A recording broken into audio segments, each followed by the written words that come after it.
Good morning. अभी हम एक बहुत ही interesting topic intellectual property right को पढ़ने जा रहे हैं। तो इसमें हम देखते हैं कि हमारे इंटेलेक्चुअल प्रॉपर्टी के प्रति हमको क्या क्या राइट मिलता है, वो हम आगे देखते हैं। सबसे पहले तो इंटेलेक्चुअल प्रॉपर्टी राइट होता क्या है, इसको हम हिंदी में बौद्धिक संपदा बोलते हैं। Intellectual property rights are legal property rights given to organisation of product. वह एक लीगल प्रॉपर्टी राइट होता है जो कि प्रोडक्ट बनाने वाले ऑर्गेनाइजेशन को देते हैं। इसमें हम कॉपीराइट्स, ट्रेडमार्क्स, पेटेंट्स और इंडस्ट्रियल डिजाइन को कंसीडर करके चलते हैं। इंटेलेक्चुअल प्रॉपर्टी राइट आईपीआर को हम आगे दो भागों में डिवाइड करते हैं। पहला है इंडस्ट्रियल प्रॉपर्टी और दूसरा है कॉपीराइट्स। इंडस्ट्रियल प्रॉपर्टी में हम इंडस्ट्रियल से रिलेटेड सारे चीज़ को कंसीडर करके चलते हैं, जैसे पेटेंट्स फॉर इन्वेंशन, ट्रेडमार्क्स और इंडस्ट्रियल डिजाइन।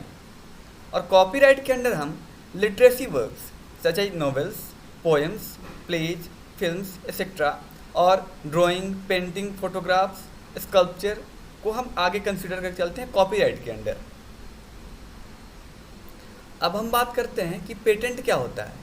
पेटेंट गवर्नमेंट के द्वारा दिया गया एक लीगल ग्रांट होता है जो कि रियल इन्वेंटर को दिया जाता है, और उस इन्वेंटर को ये राइट होता है कि वो अपने अकॉर्डिंग एक स्पेसिफिक पीरियड ऑफ टाइम और स्पेसिफिक जियोग्राफिकल एरिया के अकॉर्डिंग उसको सेल या बाई कर सकता है।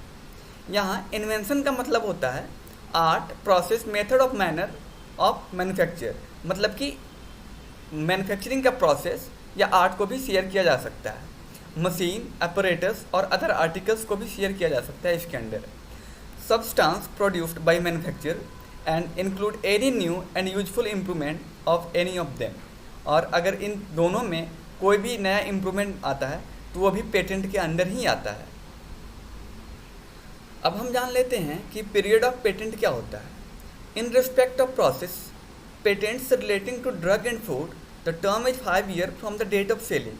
मतलब कि ड्रग्स और फूड के केस में the terms of patent is 5 year from the date of selling, और यह 7 साल होता है from the date of patent.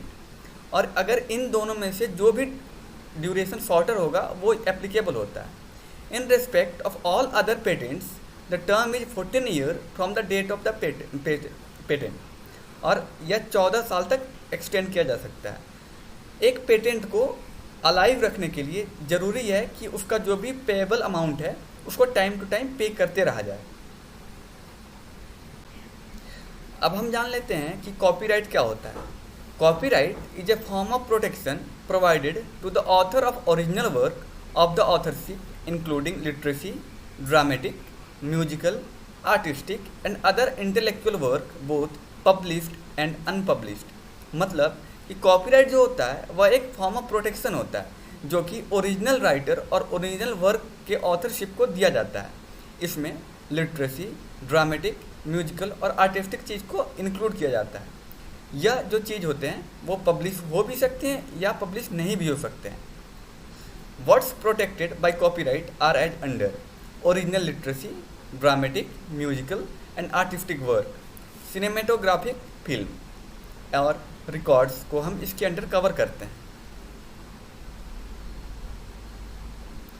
अब हम बात करते हैं कि कॉपीराइट के अंडर क्या क्या राइट्स दिए गए हैं। सबसे पहले तो its production in all forms including printing and sound recording is prohibited. मतलब कि उसका प्रोडक्शन किसी भी तरह से या तो प्रिंटिंग या साउंड रिकॉर्डिंग के फॉर्म में रोक दिया जाता है। Its public performance and communication to the public, और उसका पब्लिक परफॉर्मेंस जो होता है उसको भी रोक दिया जाता है। उसका ब्रॉडकास्टिंग को रोक देते हैं। उसका ट्रांसलेशन हम दूसरे लैंग्वेज में नहीं कर सकते हैं, या उसका अडेप्शन, जैसे आजकल हम देखते हैं मूवीज़ में कि नोवेल को एक फिल्म का रूप दे दिया जाता है, उसको भी हम अच्छे तरह से रोक सकते हैं। अब हम बात करते हैं कि कॉपीराइट के रजिस्ट्रेशन को लेकर के क्या क्या प्रोसेसेस हैं। सबसे पहले तो application is triplicate with prescribed fee is submitted to the registrar. मतलब कि जो भी हमारा एप्लीकेशन होता है वो उसका एक प्रिस्क्राइब्ड फी होता है, उसको हम रजिस्ट्रार के ऑफिस में सबमिट करते हैं, और जो एप्लीकेंट होता है उसको उस फील्ड से रिलेटेड सारे लोगों को एक नोटिस जारी करना होता है। If the registrar receive any objection he may after holding such inquiry as he deems fit enter such particulars of work in the register of copyright which he consider proper। मतलब कि अगर registrar को कोई objection आता है तो वो एक इंक्वायरी इस पर बैठा सकता है और उसको चेक कर सकता है कि क्या राइट है और क्या रॉन्ग है। अगर इंक्वायरी बैठाने के बाद उसको लगता है ये सही है तो वो अपना रजिस्टर में इसको एंटर कर सकता है। उसके बाद रजिस्ट्रार एक कॉपी उसके जो भी पार्टी कंसर्न्ड होते हैं उनके पास भेज देता है और इस तरह से हमारा कॉपीराइट का रजिस्ट्रेशन प्रोसेस कंप्लीट होता है। अब हम बात करते हैं ट्रेडमार्क का। ट्रेडमार्क क्या होता है? ट्रेडमार्क एक वर्ड हो सकता है, स्लोगन हो सकता है, डिजाइन हो सकता है, पिक्चर हो सकता है या कोई सिंबल हो सकता है जो कि किसी एक प्रोडक्ट को मार्केट में अवेलेबल उसी कैटेगरी के दूसरे प्रोडक्ट से अलग करता है। ट्रेडमार्क का जो फंक्शन होता है वो होता है it identifies the product and its origin, it ensures the guarantee of the quality, it advertise the product, it creates an image of the product in the mind of public. मतलब कि वो product और उसके origin को identify करता है, product के quality का गारंटी लेता है, उस प्रोडक्ट का एडवर्टाइजमेंट करता है और उस प्रोडक्ट के प्रति लोगों के दिमाग में एक प्रतिलिपि छाप देता है। अब हम बात करते हैं कि रजिस्ट्रेशन ऑफ ए ट्रेडमार्क का स्टेप्स क्या होते हैं। सबसे पहले तो इसके लिए एक एप्लीकेशन को भर करके अच्छे से और इंडिया में सिचुएटेड जहाँ भी टेरिटोरियल लिमिट का प्लेस ऑफिस होता है वहाँ पे हम जाकर के इसको सबमिट करते हैं।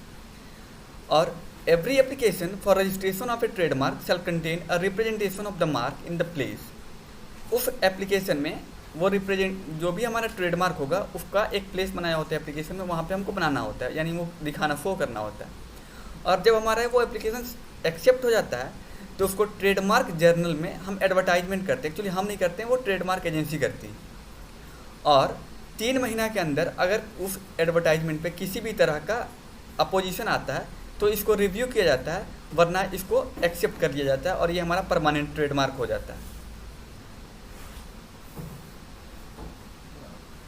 इस तरह से हमारा इंटेलेक्चुअल प्रॉपर्टी राइट टॉपिक ख़त्म होता है।